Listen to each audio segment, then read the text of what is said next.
Hello friend, मैं रेखा Jain home garden से। आज मैं आपको बताऊंगी कि आप अपने घर में आसानी से सदाबहार का पौधा लगा सकते हैं।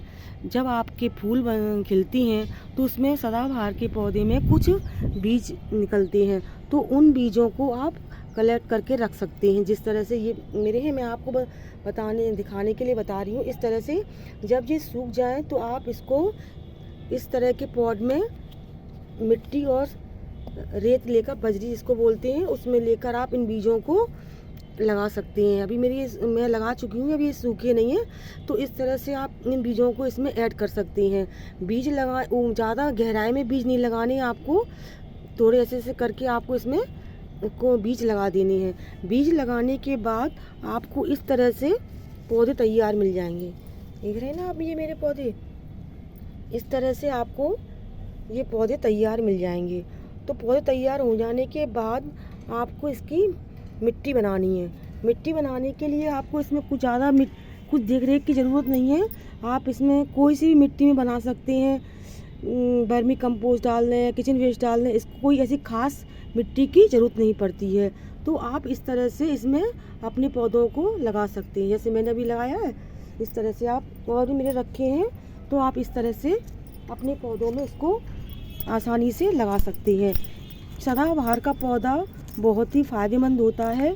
ये डायबिटीज़ को कंट्रोल करता है, ब्लड शुगर को भी ये कंट्रोल करता है। इस पौधे को सभी लोग इग्नोर करते हैं, लेकिन ये पौधा औषधि रूप से भरपूर होता है और इस पौधों को अवश्य लगाना चाहिए। और नो मेंटेनेंस प्लांट है और बहुत जल्दी से ये ग्रो हो जाता है। मैंने सारे ये पौधे अभी ही बीज से उगाए हुए हैं और आप देख रहे हो, इसमें अभी से छोटे छोटे पौधे में ही सुंदर सुंदर फूल आने लगे हैं, जिससे आपका गार्डन भी हरा भरा हो जाएगा। तो इस तरह से आप मिट्टी तैयार कर लें। इसमें रेत और गोबर की खाद या किचन वेस्ट खाद जो भी आपके पास हो, वर्मी कंपोस्ट, उसको ऐड करके आप इसमें आराम से इस तरह से इसको लगा सकते हैं। इस तरह से सॉरी, मुझे माफ़ कीजिए, मैं आपको सही तरह से नहीं बता पा रही दोनों हाथों से, क्योंकि मेरे एक हाथ में मोबाइल रहता है, तो मुझे ही शूट करना पड़ता है और मुझे ही सब कुछ आपको बताना पड़ता है, तो मुझे थोड़ा दिक्कत होती है। आप इसको इग्नोर कीजिए प्लीज़। तो इस तरह से आप इसको इस तरह से ऐसे लगा लेंगे। बस इस तरह लगाने के बाद आप इसमें थोड़ा सा पानी डाल देंगे। पानी डालने के बाद अपने आप आसानी से ग्रो होता रहेगा।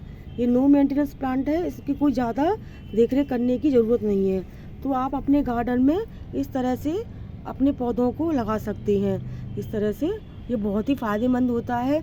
जो पौधे आसानी से उग जाते हैं, उन पौधों को अपन इग्नोर कर देते हैं। तो आप लोगों को भी इन पौधों को लगाना चाहिए।